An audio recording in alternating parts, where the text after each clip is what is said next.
别坚持住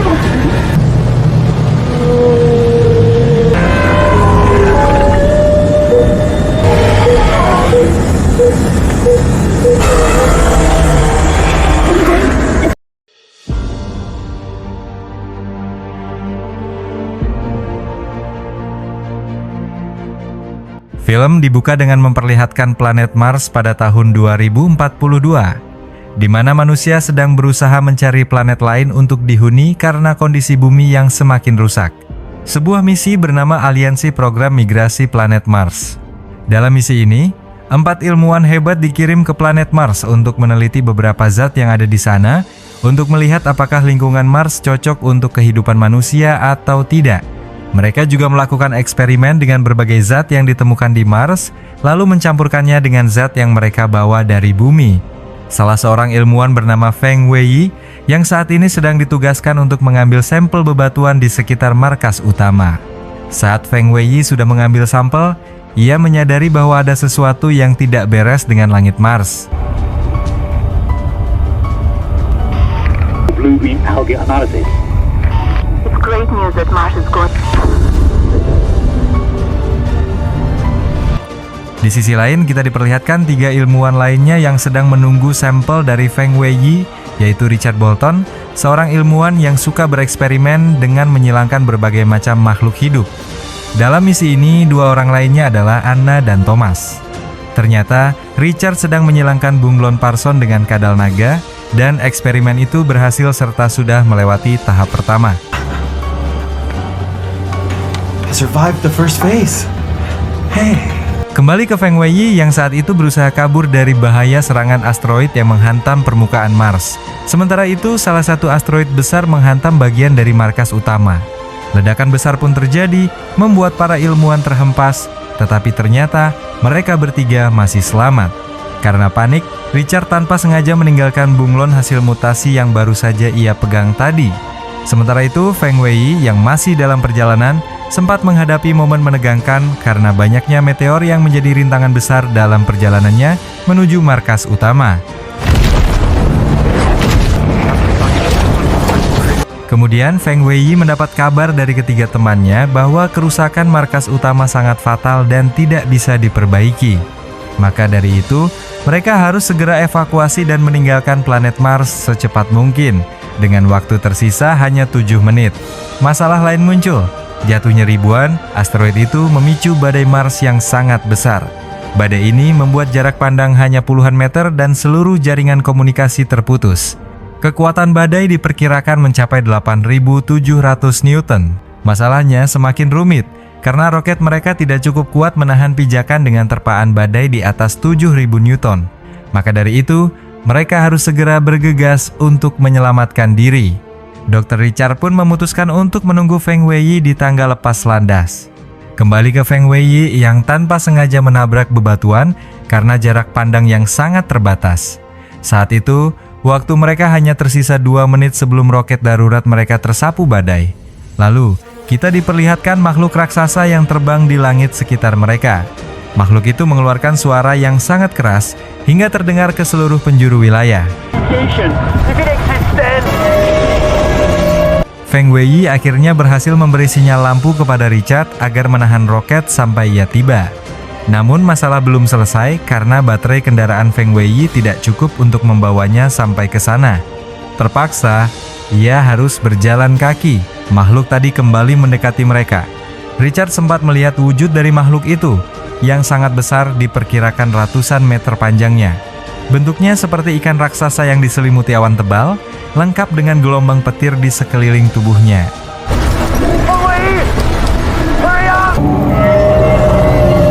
Sampai akhirnya, Feng Weiyi berhasil naik ke roket darurat dan mereka langsung pergi dari Mars. Namun saat mereka mencapai lapisan troposfer, dugaan dari Dr. Richard ternyata benar. Makhluk itu mendekati roket mereka dan tanpa sengaja menyenggolnya. Akibatnya, roket itu terpental dan jatuh kembali ke permukaan Mars.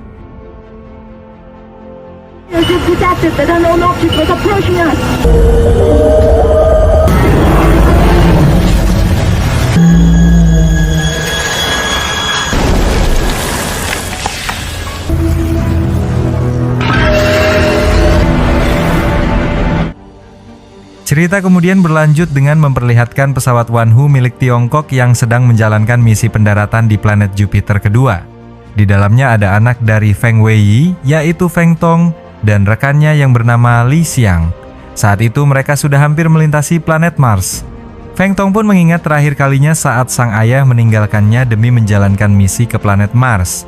Namun ayahnya tak pernah kembali karena durasi misi tersebut sangat panjang.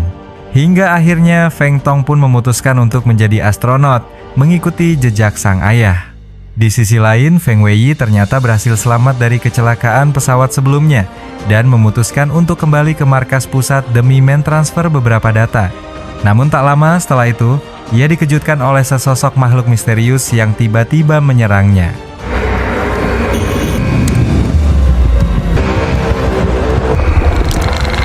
Kemudian cerita berpindah ke pusat kendali pesawat eksplorasi bumi menuju Jupiter kedua. Markas ini dipimpin oleh seorang komandan bernama Liu. Ia mendapat pesan dari Frank, komandan aliansi program migrasi ke Mars. Dalam pesannya, Frank menjelaskan bahwa telah terjadi masalah besar di pangkalan Mars. Feng Weiyi sempat mengirimkan data berupa video sesaat sebelum mereka diserang oleh UFO. Namun, UFO yang dimaksud bukanlah seperti piring terbang, melainkan sesosok makhluk yang diduga menjadi penyebab jatuhnya roket darurat para peneliti ke permukaan Mars. Frank pun meminta bantuan kepada Komandan Liu agar mengirim tim dari misi Jupiter kedua karena kebetulan mereka sedang melintasi orbit Mars. Namun Komandan Liu masih ragu karena keputusan tersebut memiliki risiko besar di kedua sisi. Cerita kembali ke tim pesawat Wanhu yang kembali berkumpul. Ada Kapten Duping, He Shiking sebagai tenaga medis, serta Chen Shan sebagai petugas komunikasi. Mereka menerima kabar dari markas pusat di bumi langsung dari Komandan Liu. Dalam kabar itu, Liu akhirnya memutuskan untuk menugaskan tim pesawat Wanhu mendarat di Mars dalam misi penyelamatan para peneliti di sana, termasuk ayah Feng Tong. Tentu saja Feng Tong sangat khawatir karena baru saja mendapat kabar ayahnya diserang oleh makhluk misterius yang muncul di langit Mars. Kapten Duping lalu membagi tugas. Feng Tong, He Shiking, dan Ying harus ikut bersamanya pergi ke Mars, sedangkan Chen Shan ditugaskan untuk tetap berada di pesawat Wanhu sebagai penghubung komunikasi dengan markas pusat di bumi. Lumayan berat ya tugas Chen Shan. Singkat cerita, mereka berempat memutuskan untuk menggunakan wahana pendaratan dari pesawat Wanhu untuk menjemput para peneliti. Namun saat mereka memasuki lapisan awan di troposfer Mars, tiba-tiba makhluk tak dikenal yang disebut oleh Komandan Liu muncul.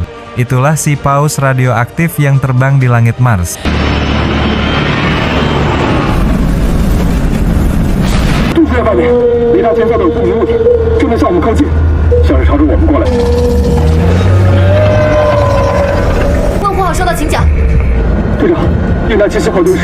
Sesekali mereka berusaha menghubungi Chen Shan, namun sinyal komunikasi terputus akibat gelombang elektromagnetik besar yang dipancarkan oleh si paus.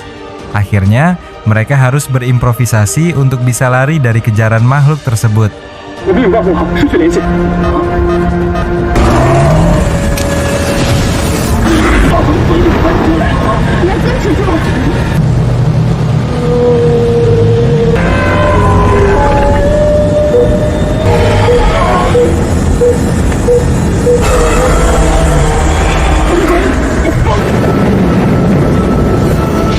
Saat pingsan, Feng Tong kembali mengingat kenangan terakhirnya bersama sang ayah. Karena bahan bakar mereka mulai habis, mereka terpaksa mencari bahan bakar cadangan di markas pusat Mars. Mereka pun berpencar. Sheng Tong dan He Shiking bertugas menemukan pot pelarian para peneliti berdasarkan koordinat terakhir. Sementara Kapten Duping dan Li Xiang bertugas mencari bahan bakar cadangan di markas pusat Mars. Di sisi lain, Chen Shan mengirimkan data bukti kepada Komandan Liu, berisi gelombang awan tak wajar yang terus melintas di area markas pusat Mars. Kapten Duping dan Li Xiang yang sudah tiba di markas pusat akhirnya membuat rencana baru. Kapten Duping akan membawa kendaraan menuju Feng Tong dan Ying agar proses evakuasi lebih mudah, sementara Li Xiang cukup mengambil bahan bakar cadangan di markas pusat. Di sisi lain, Feng Tong dan He Shiking berhasil masuk ke pot pelarian dan menemukan Richard yang masih hidup serta Anna yang dalam kondisi kritis. Sayangnya, Thomas telah tewas. Li Xiang yang sudah di dalam markas pun tidak menyadari bahwa di sana terdapat bunglon mutan, hasil eksperimen dari Dr. Richard. Singkat cerita, Feng Tong, He Xiqing, Richard, dan Kapten Duping berkumpul di markas utama untuk mengobati Anna yang mengalami luka berat. 帮我把他宇航服脱下来，瞳孔收缩正常，头部没问题，他髋关节脱臼了。 Feng Tong pun menginterogasi Richard soal makhluk yang menyerang pot pelarian mereka. Namun, Richard berbohong dan pura-pura tidak tahu apa-apa. Ia bahkan mengaku tak tahu keberadaan Profesor Feng Wei. Karena itu, Feng Tong dan Li Xiang memutuskan untuk berkeliling pangkalan demi mencari sang ayah. Di tengah lorong mereka dikejutkan oleh bercak darah yang masih segar. Mereka pun masuk dan berpencar untuk menyelidiki ruangan tersebut. Namun tiba-tiba, Feng Tong diseret oleh lidah makhluk bunglon mutan. 好臭啊！这什么东西？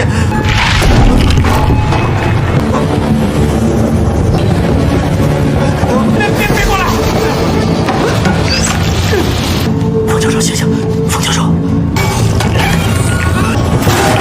Untungnya, ia berhasil lolos untuk sementara waktu dan menemukan ayahnya yang sudah lemas akibat luka di kepala. Sementara itu, Li Xiang segera meminta bantuan kepada Kapten Doping. Mereka berdua pun bekerja sama untuk mengejar si bunglon dan berhasil masuk ke dalam lorong pangkalan. Feng Wei lalu dirawat oleh He Xiqing. Sementara Anna ternyata telah sadar dari kondisinya yang kritis. Di momen ini, Feng Wei sempat terkejut melihat anaknya yang kini sudah tumbuh dewasa dan bahkan menjadi astronot. Ia lalu menjelaskan bagaimana dirinya bisa terluka di kepala dan selamat sejauh ini. Tapi di tengah perbincangan, mereka semua baru sadar kalau Richard tiba-tiba menghilang. Ternyata Richard secara diam-diam mencoba menyembuhkan bunglon mutan itu menggunakan serum medis milik He Xiqing. Di sisi lain, Komandan Liu di markas pusat menghadapi masalah besar karena ia tidak bisa menghubungi tim pesawat Wanhu di Mars. Padahal, dalam waktu kurang dari 12 jam, akan ada asteroid berdiameter 500 meter, meluncur dengan kecepatan 90 km per detik dan akan menghantam permukaan Mars. Cerita berlanjut dengan pengungkapan mengejutkan dari Richard. Ia menjelaskan bahwa dirinya menggunakan zat kehidupan asing yang ditemukan dari sebuah asteroid yang sempat diteliti oleh Feng Wei. Dari sanalah, Richard mulai melakukan eksperimen gila. Ia menggabungkan makhluk dari asteroid tersebut dengan embrio hewan yang ia bawa dari bumi. Visi besarnya adalah menciptakan makhluk-makhluk baru yang bisa hidup dan beradaptasi langsung dengan lingkungan keras planet Mars, tanpa perlu mengubah Mars menjadi lingkungan yang layak huni bagi manusia. Namun Richard tak memikirkan risiko dari eksperimen tersebut. Ternyata, paus radioaktif yang terbang di langit Mars juga hasil eksperimen Richard. Ia menggabungkan embrio paus balin dengan makhluk dari asteroid tadi, menghasilkan pertumbuhan raksasa yang 10 kali lebih cepat dari paus biasa, dan bisa terbang tanpa sayap. Bahkan bunglon mutan yang awalnya kecil, kini bisa tumbuh seukuran bayi badak. Yang lebih mengerikan lagi, Richard sebenarnya punya rencana akhir untuk menyuntikkan formula mutasi itu ke manusia, agar manusia juga bisa beradaptasi dengan lingkungan Mars. Hal ini jelas membuat Feng Wei sangat marah, karena ide-ide Richard benar-benar membahayakan seluruh makhluk hidup. Tanpa diduga, si bunglon mutan kembali bangkit dan langsung memakan Richard hidup-hidup. And mammals can both survive. This is simply the greatest discovery!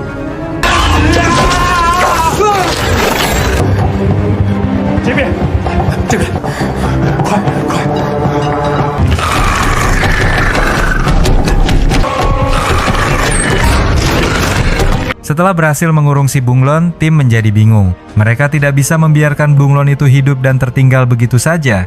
Karena jika ia terus bermutasi, situasinya bisa makin berbahaya. Li Xiang pun mengusulkan ide, membuat bom dari bahan-bahan sederhana seperti deterjen dan oksigen cair yang mengandung amonia. Namun, masalah belum selesai. Mereka menerima kabar bahwa asteroid raksasa akan menghantam Mars dalam waktu 12 jam, dan waktu mereka hanya tersisa 4 jam lagi. Untuk menyelesaikan bom buatan Li Xiang, mereka membutuhkan satu bahan lagi, gula. Feng Tong dan Kapten Duping pun memutuskan untuk mencarinya, bersenjatakan pistol api. Di sisi lain, Chen Shan tak bisa berbuat apa-apa karena ia kehilangan sambungan komunikasi dari tim pesawat Wanhu. Komandan Liu kini hanya bisa berharap agar tim bisa selamat dan membawa kembali laporan tentang makhluk aneh itu ke bumi. Feng Tong berhasil menemukan gula yang dibutuhkan. Namun, Kapten Duping harus berhadapan langsung dengan bunglon mutan.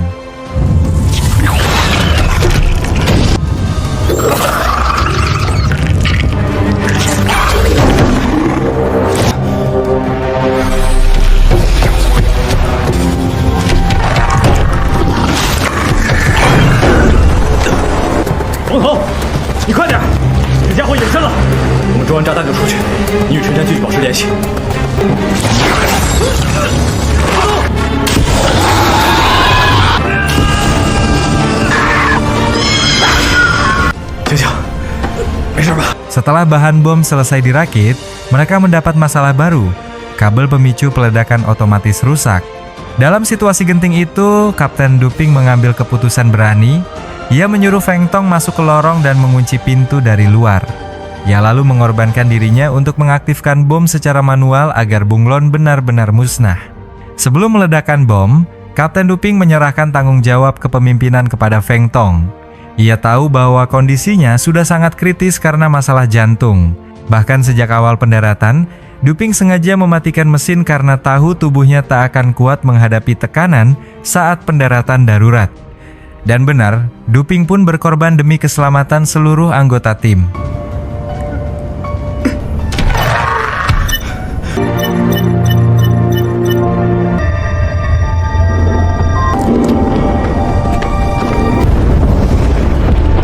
Dalam perjalanan menuju titik evakuasi, Feng Tong akhirnya mulai memahami alasan dibalik serangan paus radioaktif di langit Mars. Serangan itu ternyata dipicu oleh gelombang elektromagnetik yang terpancar saat modul pendaratan mereka diaktifkan.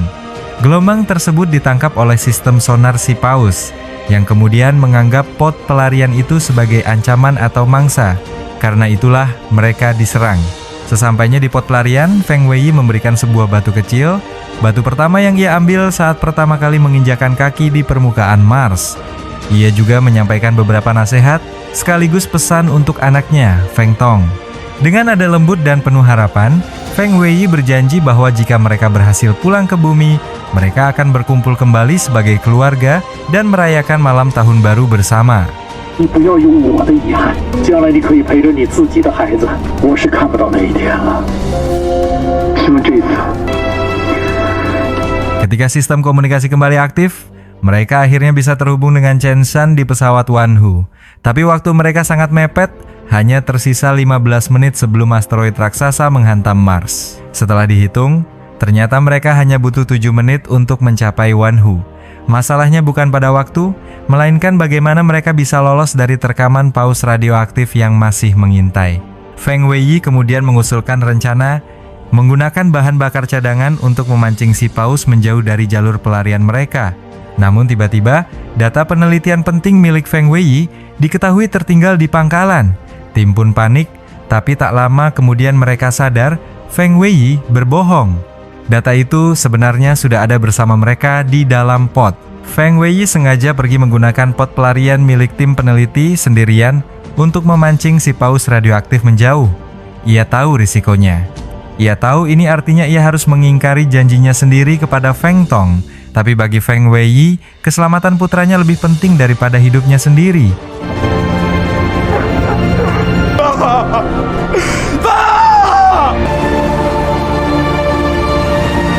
冯总，你现在是队长，你是想让我们所有人的努力都白费吗？